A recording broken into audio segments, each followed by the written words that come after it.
Apocalipse 14. Se acharam, fechem os olhos. Senhor, tua igreja está aqui. Muitos de nós, mas nós desejamos que todos, muitos de nós, queremos entender os acontecimentos, queremos entender o momento no qual vivemos, e queremos também viver de acordo com a tua palavra. Algumas coisas estão acontecendo no mundo, nós estamos entendendo que Jesus está vindo, nós não queremos ficar aqui, não queremos ser enganados. Que da tua palavra brote a mensagem que nós precisamos ouvir, pelo teu Espírito Santo.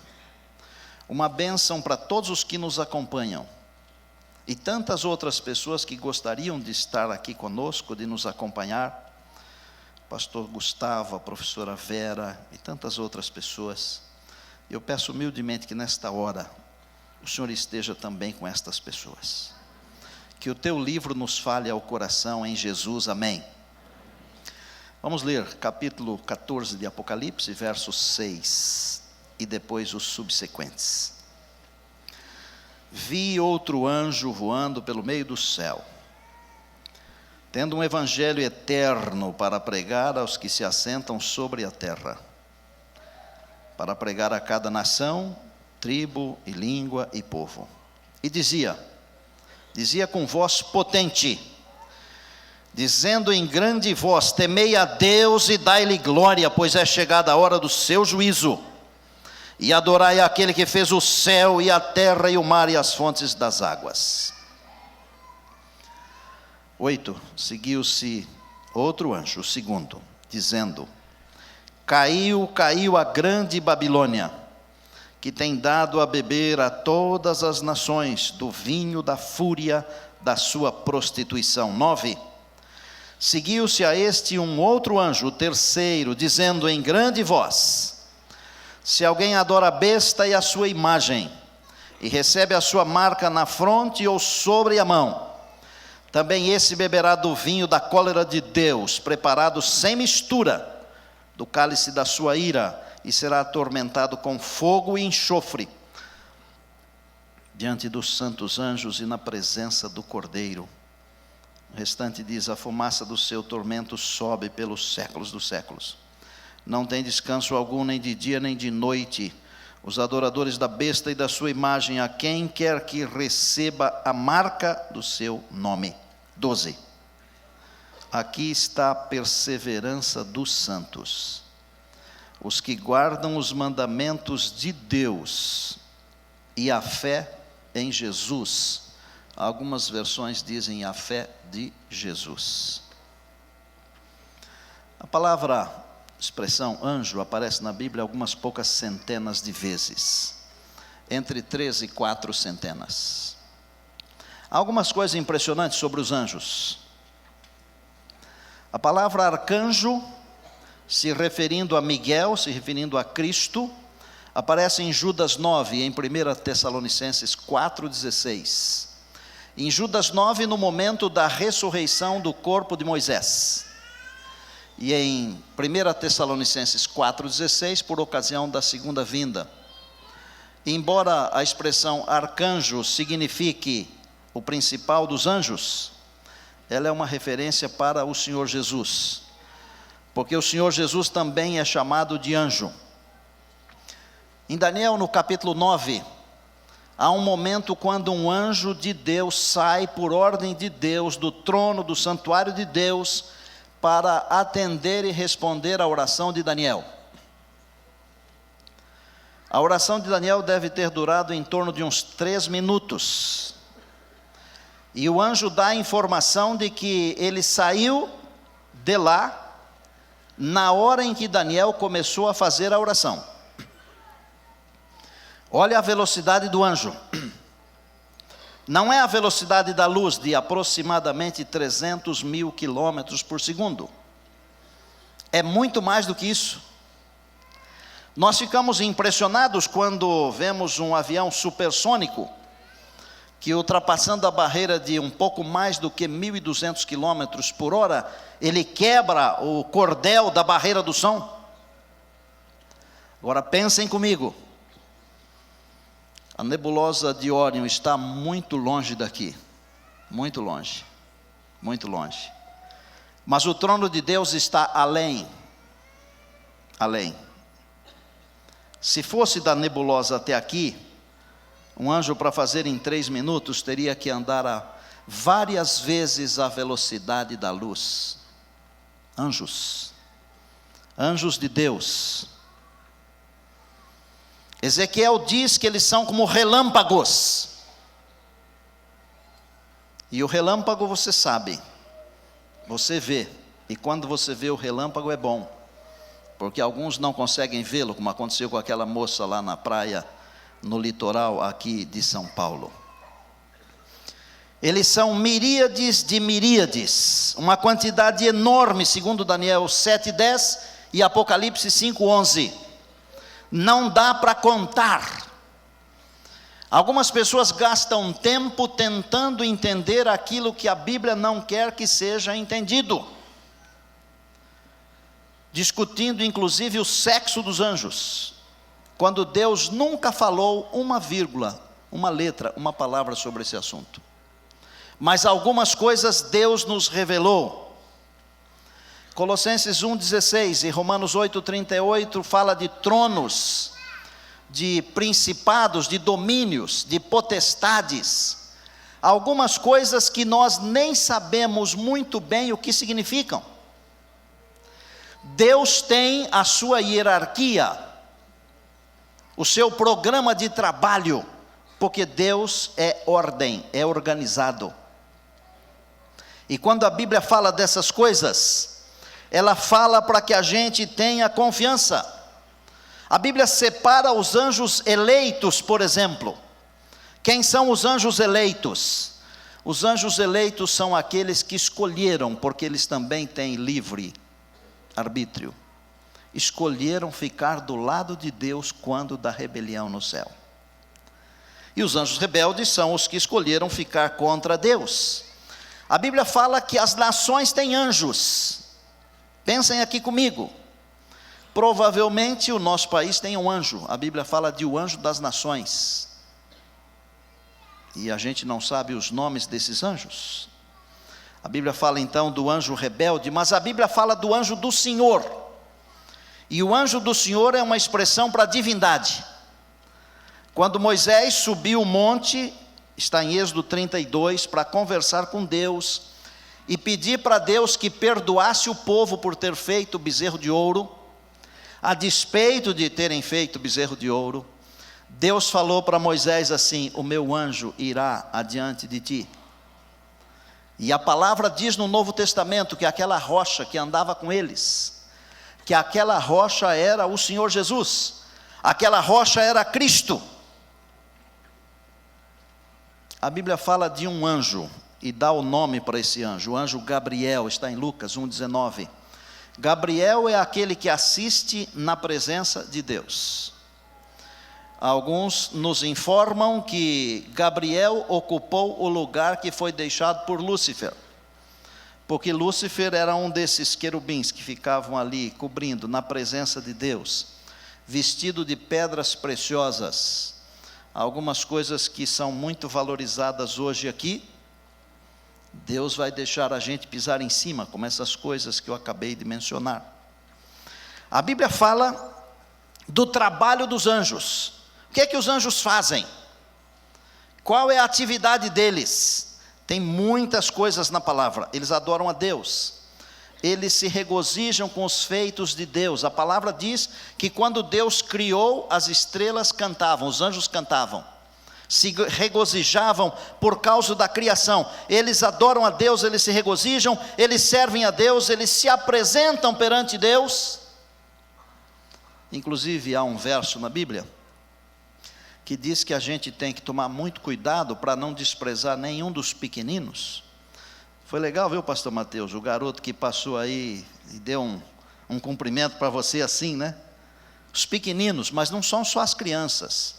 Os pequeninos são os considerados pequeninos nesse mundo aqui.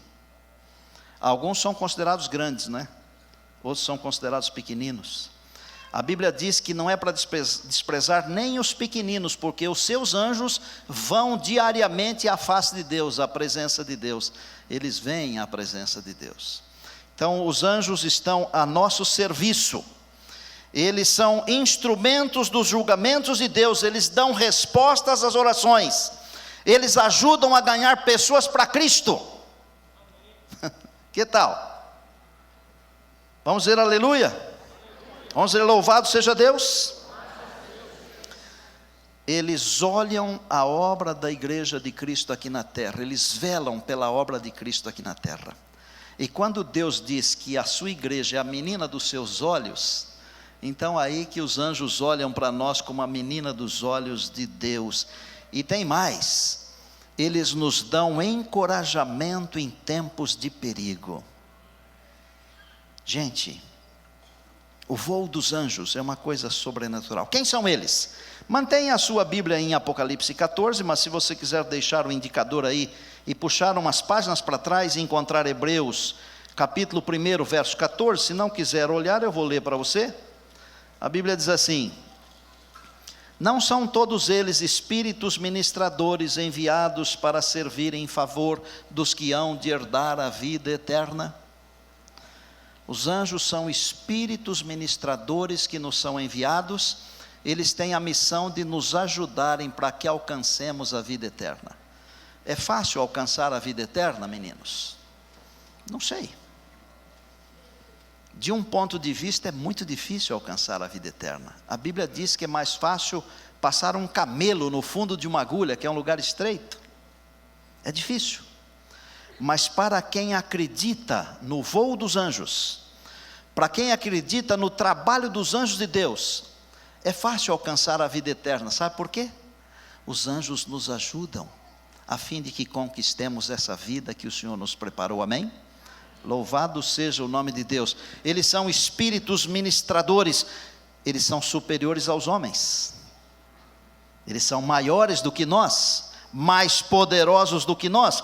Porém, eles podem aparecer em forma humana. E de repente, a gente pode até receber um anjo em casa, ou dentro do carro, ou dentro do ônibus, ou no escritório, ou aqui na igreja, porque eles podem se parecer com o ser humano. Eles são guardiões especiais, eles protegem, eles salvam os seres humanos na hora do perigo, eles cumprem as ordens de Deus, eles transmitem as mensagens de Deus, e desempenharão um papel importantíssimo na volta de Jesus. Duas coisas, uma delas, eles ministrarão os juízos de Deus para os pecadores, e segunda coisa, eles reunirão os escolhidos dos 4 cantos da terra. Aleluia! Deus seja louvado. E os anjos maus, de onde eles vêm? Eles eram anjos bons, que se tornaram maus, e a Bíblia diz que eles serão destruídos, está em Mateus, serão destruídos. Voltemos a Apocalipse 14, a primeira mensagem angélica. Um anjo voando pelo meio do céu. Isso tem um significado de velocidade, o significado de visibilidade, porque normalmente quando alguma coisa acontece no céu, a gente olha. Já perceberam? E esses dias atrás alguém estava enganando outrem. Então 2 pessoas conversando e uma falando, olha lá, mas não tinha nada para olhar, e o outro que está passando olha, né? Mas há alguma coisa para olhar no céu. Sem percebermos, o nosso Senhor e Salvador Jesus Cristo está vindo, está voltando. É a mensagem da pregação, voando pelo meio do céu, rapidez, visibilidade, tendo um evangelho para pregar. Não é um evangelho qualquer. A Bíblia diz que é o evangelho eterno. O evangelho eterno, ele é eterno no seu significado, é eterno nos seus resultados, e é eterno também porque prega um Senhor que foi morto antes da fundação do mundo, diz o Apocalipse capítulo 13. O evangelho eterno é o evangelho que ensina a salvação pela graça, através da fé no sangue de nosso Senhor e Salvador Jesus Cristo. E o que diz esse evangelho eterno? Esse evangelho eterno diz que nós devemos temer a Deus, devemos dar glória a Deus. Por quê?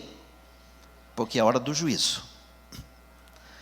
Quem não vive temendo a Deus, olhem aqui, sem ser rude, jamais grosseiro, mas firme.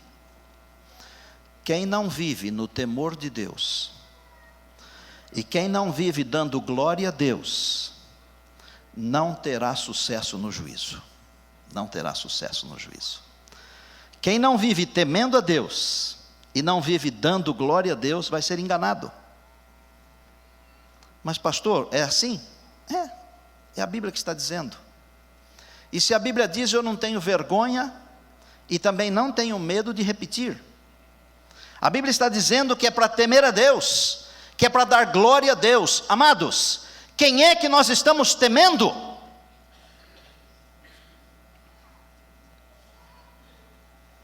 A quem nós estamos glorificando?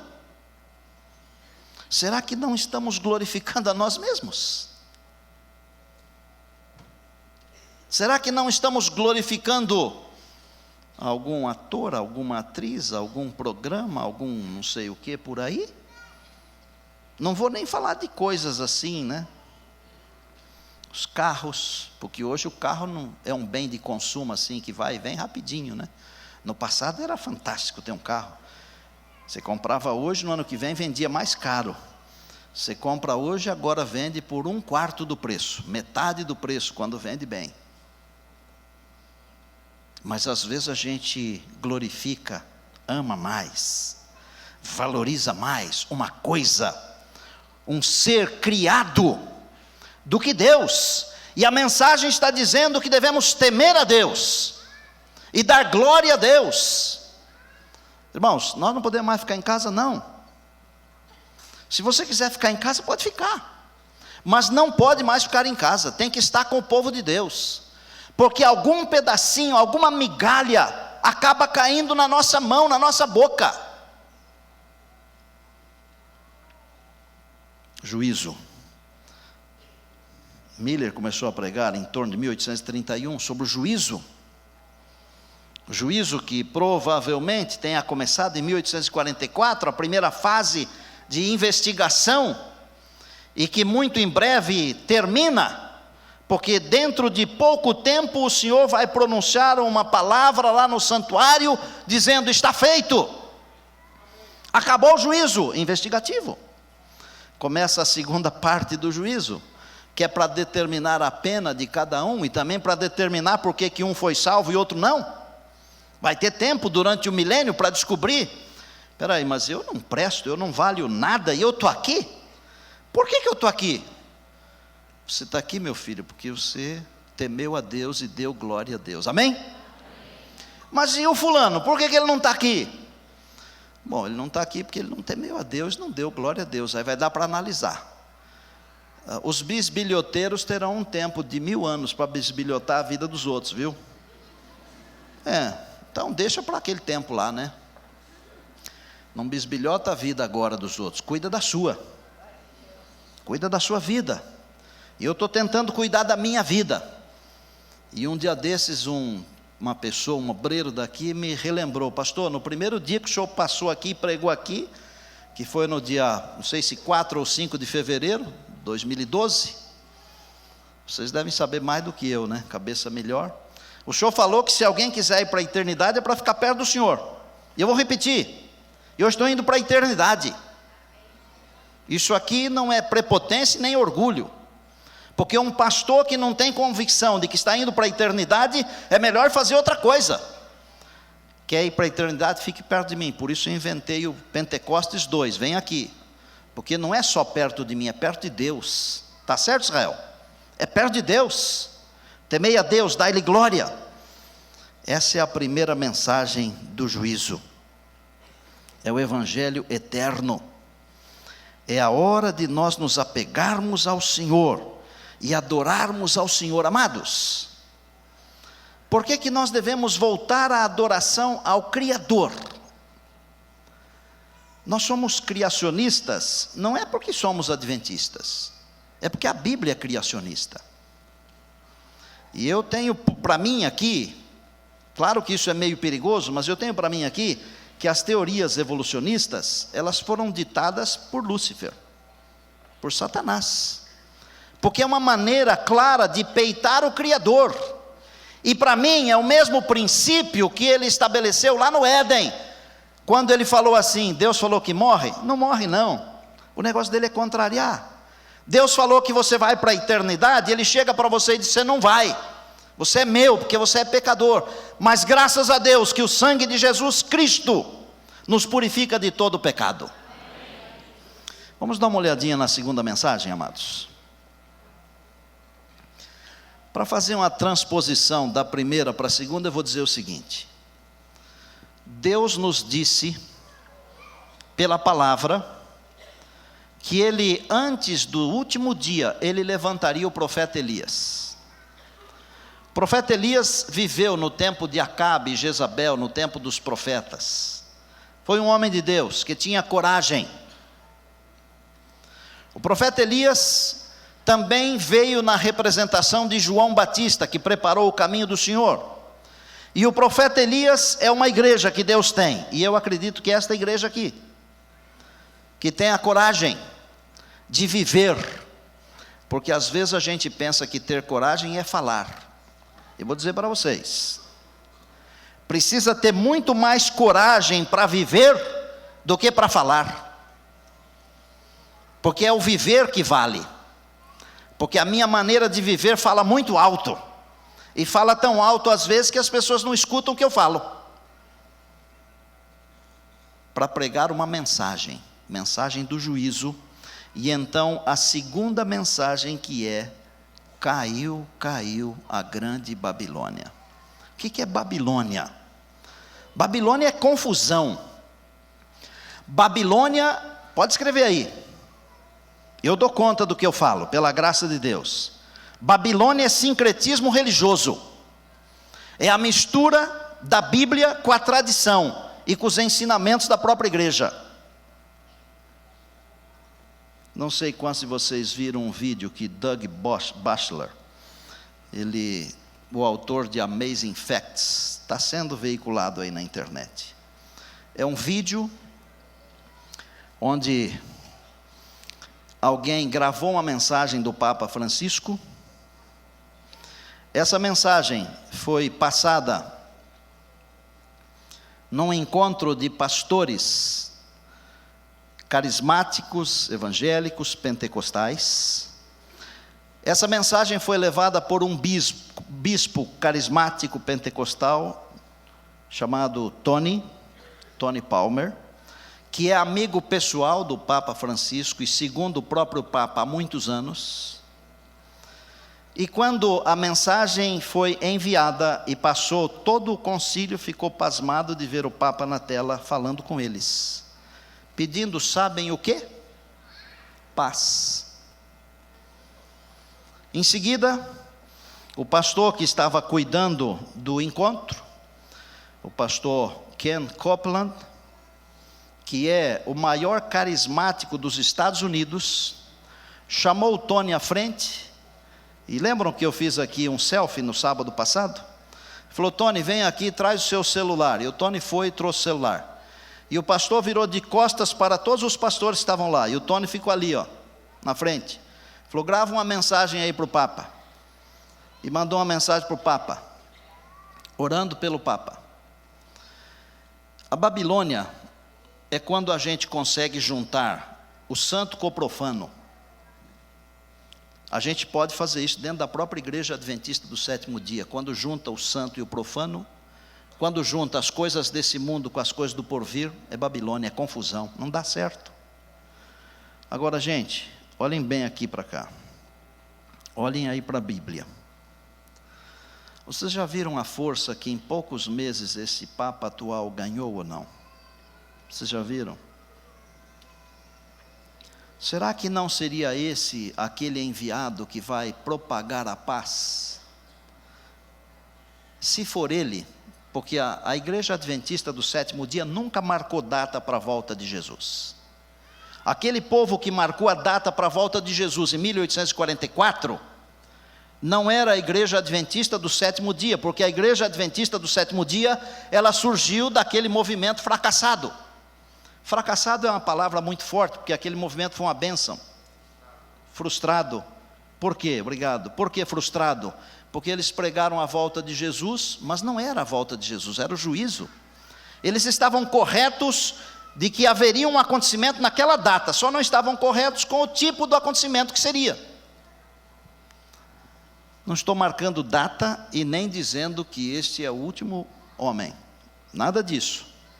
Mas se ele começar a pregar a paz, eu tenho um texto na Bíblia, que diz o seguinte: e quando disseram paz e paz, e se você quiser conferir, pode olhar, 1 Tessalonicenses capítulo 5, verso 3, 1 Tessalonicenses 5, verso 3 diz assim: e quando disserem paz, paz, sobrevirá repentina destruição. Sabe o que é repentina destruição profeticamente aqui?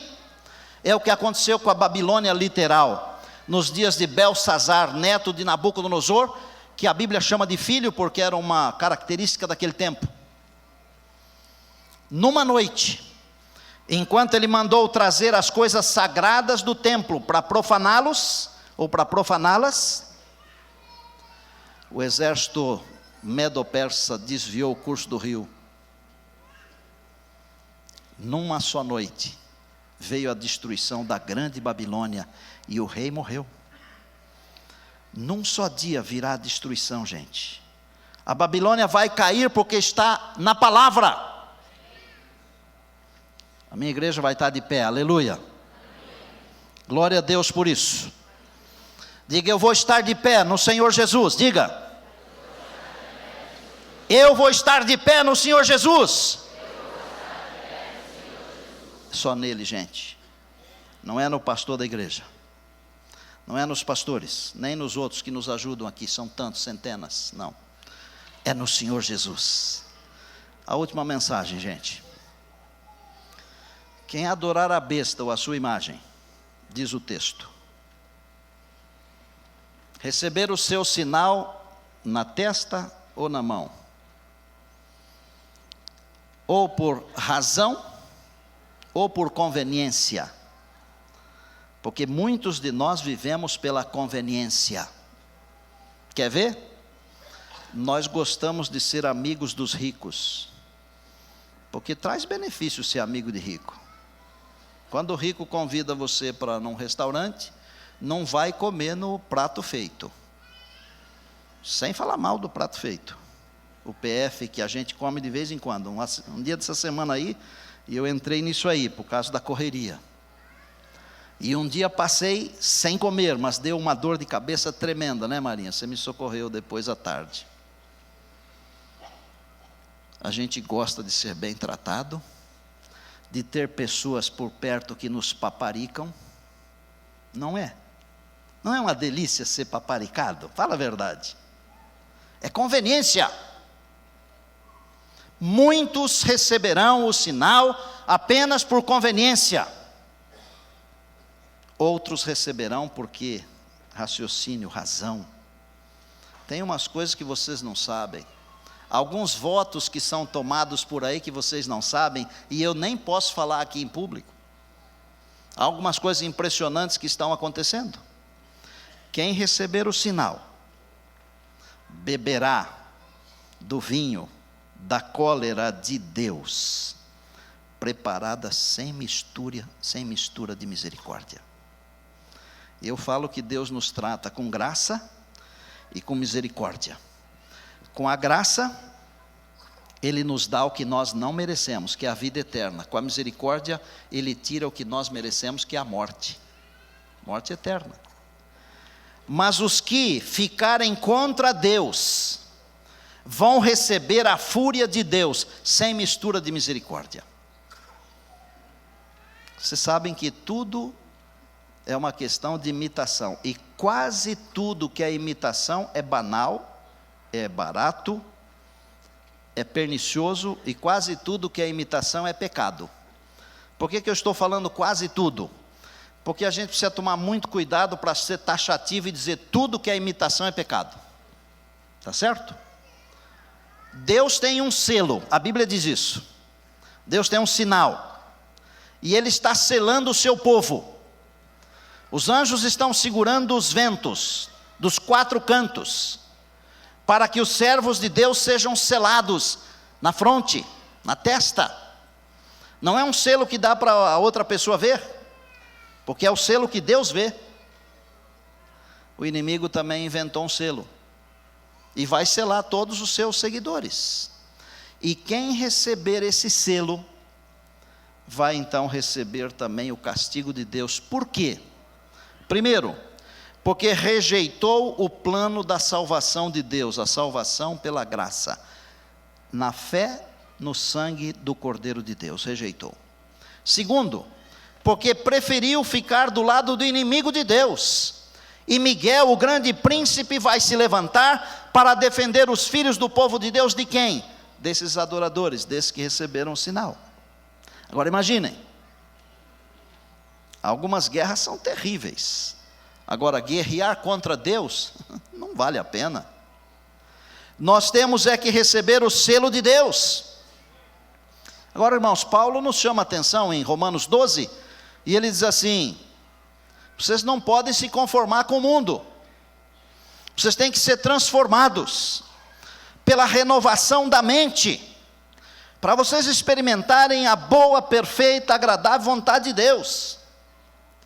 Agora, enquanto eu me conformo com o mundo, eu não estou experimentando qual é a boa, agradável e perfeita vontade de Deus. Vem aqui pertinho.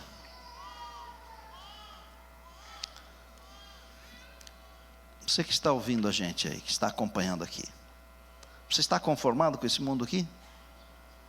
Já percebeu que no passado a gente escutava falar de um assassinato, a gente ficava arrepiado, ficava até vermelho. Hoje a gente escuta falar de um monte de assassinatos, todos de uma vez, a gente nem liga mais. Nós estamos acostumados com o mundo, estamos acostumados com esse mundo. E Paulo diz assim: e não vos conformeis com esse mundo. Irmãos, sabe qual é a ideia desse mundo aqui? É dizer, não vou me preocupar com as coisas de Deus, não. A ideia desse mundo aqui, vou me preocupar comigo mesmo, viver a vida. Lamento muito, sabe? Não queria falar o que eu vou falar aqui. Mas se eu não falar, eu chego em casa depois e olho no espelho e falo: Neumoel, covarde. Então eu vou falar, porque eu não quero chegar lá e falar covarde. Alguns de nós estamos conformados com esse mundo aqui.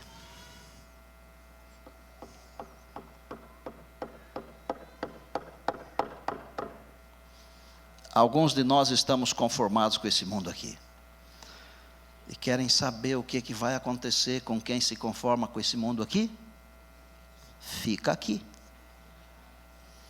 Nós temos que nos conformar com o mundo de Deus. Nós temos que nos conformar com o mundo da eternidade. Eu tenho que ser muito mais termostato do que termômetro. Sabia? Eu vou terminar dizendo o seguinte: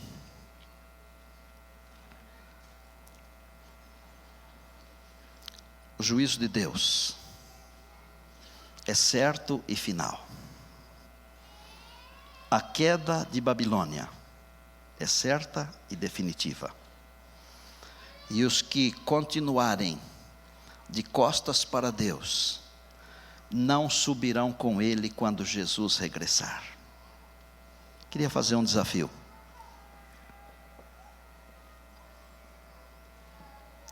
Tem um anjo bem do seu lado aí agora. Não olhe não, porque de repente Deus dá a graça de você vê-lo. Mas ele está aí. Sabe por que ele está aí? Para cutucar você, para dizer qual é o caminho, para aconselhar você. E às vezes, para encorajar você, talvez você já tenha ouvido eu contar a história do momento quando eu fui lá no Hospital Modelo, hoje AC Camargo. Tinha um garoto morrendo lá, com 3 anos de idade, com pneumonia dupla, derrame de pleura e tudo mais. Febre não baixava, mesmo com os remédios do hospital. E quando eu cheguei para entrar no hospital, tinha 5 anjos do mal na porta. E eu me desestruturei todo. Só não aconteceu comigo o que aconteceu com aquele rei da Bíblia, porque Deus me sustentou. Quando eu entrei no elevador, eu escutei uma voz melodiosa, carinhosa, amável, doce, que me falou assim: não tenha medo, eu estou com você. E repetiu: não tenha medo. Essa mensagem aqui não é para você ficar com medo, mas é para dar uma sacudida, para mexer com você. Deus quer levar você para a eternidade. Deus não quer que você seja enganado. Eu vou terminar com uma oração.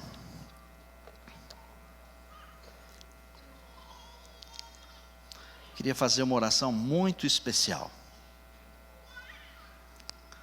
por alguns que eu quero convidar que venham aqui e subam aqui no altar. Quem que eu quero chamar aqui? Talvez 2 ou 3 ou 4 pessoas, não muitas. Pessoas que querem se colocar à disposição de Deus para serem usadas nestes últimos dias e para dizer para Deus assim: Senhor, eu quero ficar de pé, eu quero mudar a minha maneira de ser, e eu quero que o Teu Espírito tome conta de mim. É só isso. Se você é essa pessoa que eu estou falando, eu quero que você suba aqui, e não vou chamar mais, uma única vez.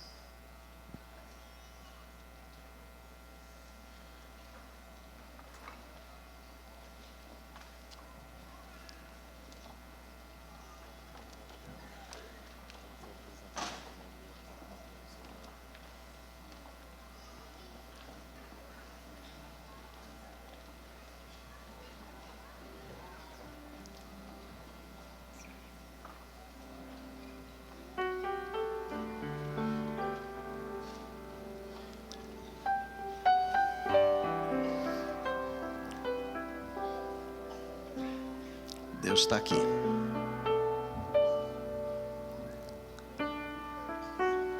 Deus está aqui falando comigo. Mas Deus está aqui também falando com você. E Ele está aí também falando com você. Eu sei disso. O que Deus está me dizendo? Você acredita que Deus pode falar comigo enquanto eu estou aqui no púlpito? Então vou falar para você. Ele está me dizendo que eu não preciso temer, que Ele vai me sustentar.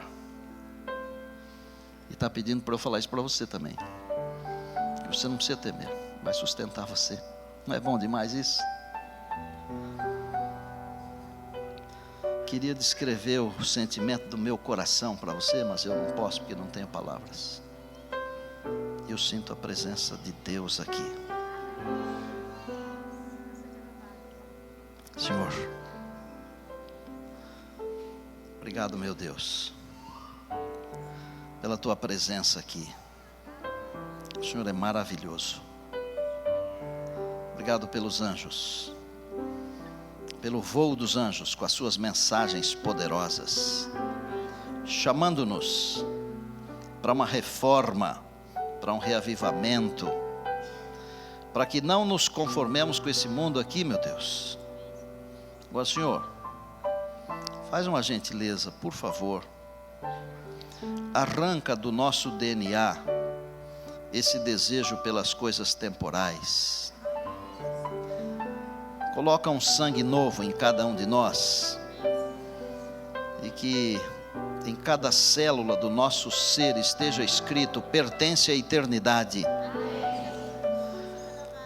Estamos terminando a tarefa da pregação nesse mundo aqui. Queremos ser usados poderosamente. Abençoa este povo que se levantou, que tomou uma decisão. Abençoa-nos, os pastores, os líderes, a igreja. Usa-nos como instrumentos. Quando tudo aqui terminar, que o Senhor diga a cada um de nós: servo bom e fiel. Nosso pedido não é porque nos julgamos melhores, não é porque temos muita autoconfiança, pelo contrário. O nosso pedido é porque a nossa vida está entregue na mão do Senhor Jesus. A Ele seja a honra, a glória para todos sempre. Amém.